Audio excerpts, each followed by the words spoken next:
Hi, and welcome to another episode of Getting to Know You. I'm your host, Jen Dawson, PeDRA's Outreach Manager, and joining me today is Dr. Rony Francois. He's a fourth-year resident at the University of Florida, and he's recently matched for a fellowship at the University of California, San Francisco, where he is right now doing a research elective, and he's also a PeDRA member. Thanks so much for being with me today, Rony. Thanks, Jen. So tell us a little bit about yourself, your background, and what led you to dermatology.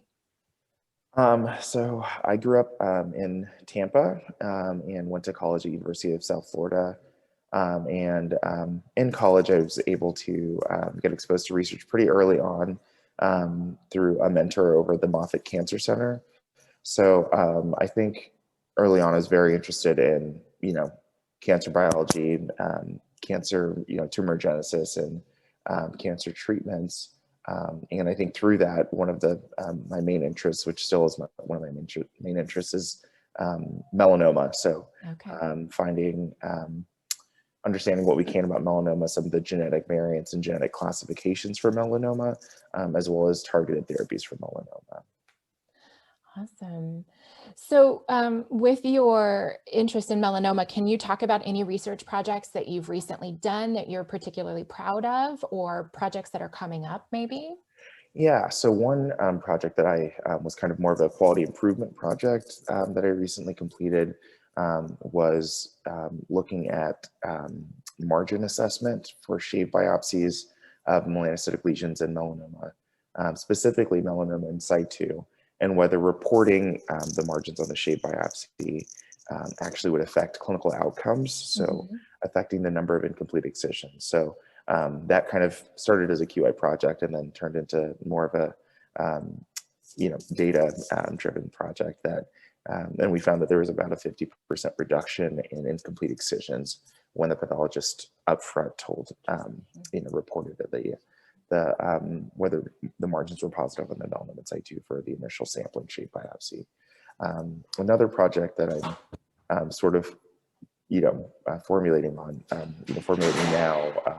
during this current research elective is looking at NRAS mutant melanoma. So kind of the newer therapies for the BRAF mutant melanomas are kind of have been around for a good, 6-7 years now.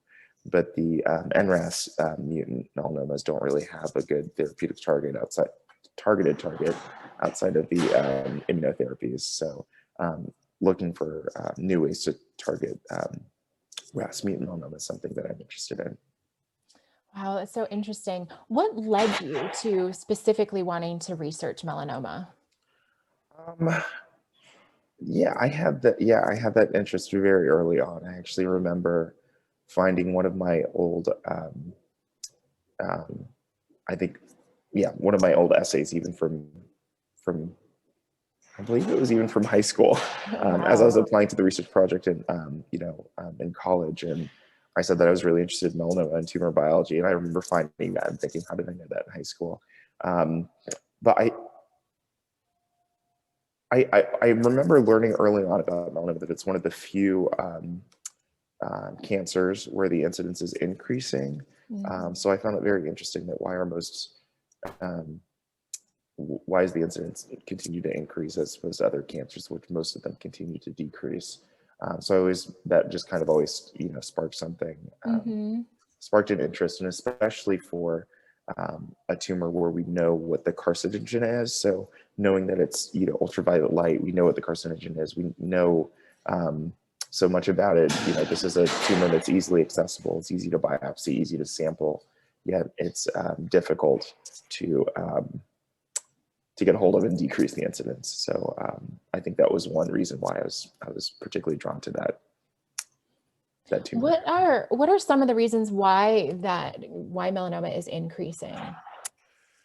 So I think there's kind of two schools of thought. So some people think that the incidence increase is real, and related to I think kind of behavioral habits. So if you look at, let's say, back in the 20s and the type of clothing that they wore, they maybe did not have as much sun exposure. And then as you get, into the 50s, when, bikinis and other types of clothing became more prevalent, and just sunbathing habits and Some people think it's also the desire to be pale. I think at one point was very attractive, and then wanting to be tan and wanting to, you know, be out in the sun. So that kind of, I feel like, picked up in the mid 20th century. So some people think that it's related to that. We're just seeing it's catching up with us now, kind of similar to how cigarette smoking increased, and then now we're seeing a drop off because that, you know, that it comes, you know, that drop off comes a few decades later. So it's kind of, we're just seeing the catching up. Some people think it's not a true increase, that we're just kind of biopsying more, screening more, and essentially over diagnosing melanomas. Okay. So I think in reality, it's probably multifactorial.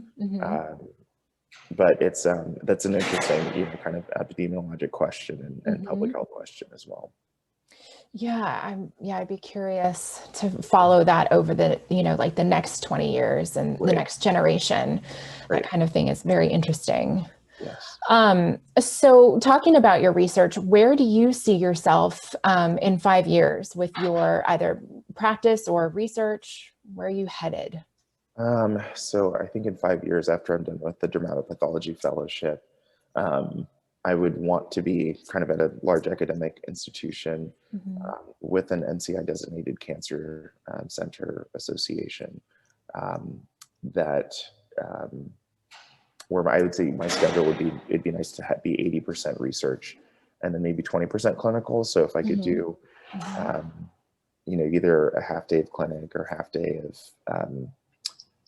dermatopathology and then the rest research, that would be ideal.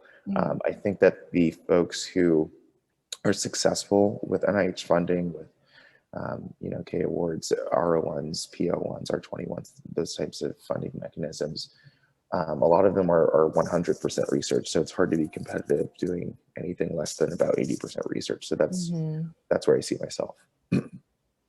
Wow. That's, you know, I talked to a lot of members from our network who have started their careers either as outright clinicians and have, you know, recently come to academia, or have always wanted to do research, but they have clinic and their time is so limited for research. So it's really interesting to talk to you having like that primary laser focus on research first. It's been really nice. So with that being your primary focus and where you're headed in the next 5 years, like how do you see yourself within the organization that is PeDRA? Well, I liked, you know, the PeDRA meeting. That was actually my first meeting I went to, the one that was, you know, the pre-pandemic. Yeah, I think that's where we met in Chicago. Yes. Yeah. And I really liked the birthmarks, congenital lesions outbreak group. And I really like how diverse everybody, what different backgrounds, the different diverse backgrounds that everybody was from. So a lot of people were, you know, really 100% clinic. A lot of people were clinic and research. A lot of people were very clinical research focused, and people were more kind of translational focused. So so I think, you know, having someone who's maybe even more basic science or basic or translational, I think just adds to the overall strength that PeDRA researchers have. I couldn't agree more. We absolutely need that in the network. So we're very happy to have you in the group. Do you feel comfortable sharing something personal about yourself, either a hidden talent or a hobby? And feel free to not answer. Yeah, I definitely. So I love traveling. That's one thing that I really like to do. I'm kind of a spontaneous traveler, so a lot of times I'll book a plane ticket and not make any plans at all. And one of my favorite things, obviously, you know, it's a lot harder to do now during the pandemic, but I'd like to go to I would just go get off the plane, go to a local, either, you know, bar, lounge, you know, informal setting, and really meet just locals spontaneously, and let that guide my trip. Because I found that if you Google or Yelp, but you don't really get, you know, you get the touristy and kind of the, you know, everyone says you should do this, and then if you just ask someone locally that has no incentive to tell you one thing or another. I found that that's been very fulfilling. So that's something I like to do. That is really incredible. I've always admired people who can be that free with their travel, and trying to, manage Yelp descriptions. It's so overwhelming. Mm-hmm. So where is like the favorite place that you found yourself in? They're all so different because I really liked Istanbul. I felt like cool. Istanbul was this melting pot of cultures and history, and it's beautiful too. So I really liked Istanbul. So definitely Turkey. That is incredible. One of those places that I would always love to see. I've heard amazing things about it. Right. Well, thank you so much for joining me today, Dr. Francois, on Getting to Know You. We're so thankful to have you in the network, and we just can't wait to watch your research career as you move through it. Thank you so much. A very special thanks to Dr. Francois for joining us today. Stay tuned for future episodes of PeDRA's Getting to Know You program. You can find us on Twitter at PeDRA Research, on Facebook at facebook.com/PeDRA Research. You can also check us out on our website at www.pedraresearch.org.